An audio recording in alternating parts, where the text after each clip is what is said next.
துன்பத்தை பொறுத்துக்க ஏதாவது வழி இருக்கா? நீங்க சொல்லியிருக்கீங்க துன்பத்தை பொறுத்துக்கிறது தவறான விஷயம். ஆமாம், பொறுத்துட்டே இருக்கக்கூடாது. ஏதாவது தீர்வு தேடுங்கன்னு. அதுக்கான சமாதானத்தை தீர்வை கொண்டு வரணும்.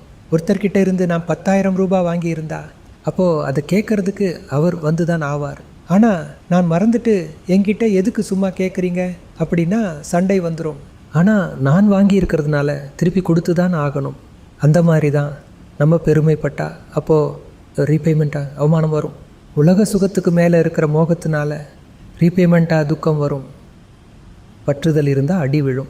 அதனால இந்த உலகத்தில் எந்த ஒரு விளைவு ஏற்பட்டாலும் நம்மளோட கணக்கு தீர்ந்துட்டே இருக்குது. அப்படி இருக்கும்போது அந்த மனிதரோட தவறை எதுக்கு சுட்டி காட்டணும்? இல்லை, அவர் எனக்கு உபகாரம் செஞ்சுருக்காரு, அவர் என்னை தவறுகளில் இருந்து விடுவிச்சிட்டாரு, என்னோட கணக்கை முடித்து வச்சுட்டாரு. பூஜ்யாஸ்ரீ, அது என்னமோ சரிதாங்க. நம்மளோட தவறு எங்கே ஏற்படுதோ அங்கே நம்ம புரிஞ்சுக்கிறோம். ஆனால் சில சமயம் எப்படி ஆகுதுன்னா தவறு செய்யலைனாலும் பொறுத்துக்க வேண்டி இருக்கு. அப்போ அதுக்கு என்ன வழி?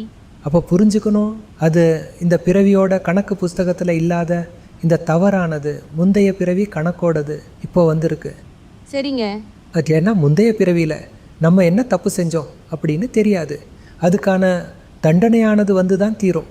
ஆனால் பூஜ்யஸ்ரீ துக்கமாக தானே இருக்கும். எப்படி ஹோலி எரியுதோ, மரக்கட்டைங்க எரியுதோ, ஆனால் பார்க்குறவங்க எரிஞ்சு போக மாட்டாங்க. அப்புறம் பூர்வாகிட்ட சொல்லணும், பாரு நீ ஏதோ தப்பு செஞ்சுருக்க, அதனால தண்டனை கிடைச்சிருக்கு, அதையும் கணக்கில் சேர்த்துக்கணும். இனி புதுசாக தவறு செய்யக்கூடாது. பழைய கணக்கை அனுபவித்து முடிச்சிடணும்.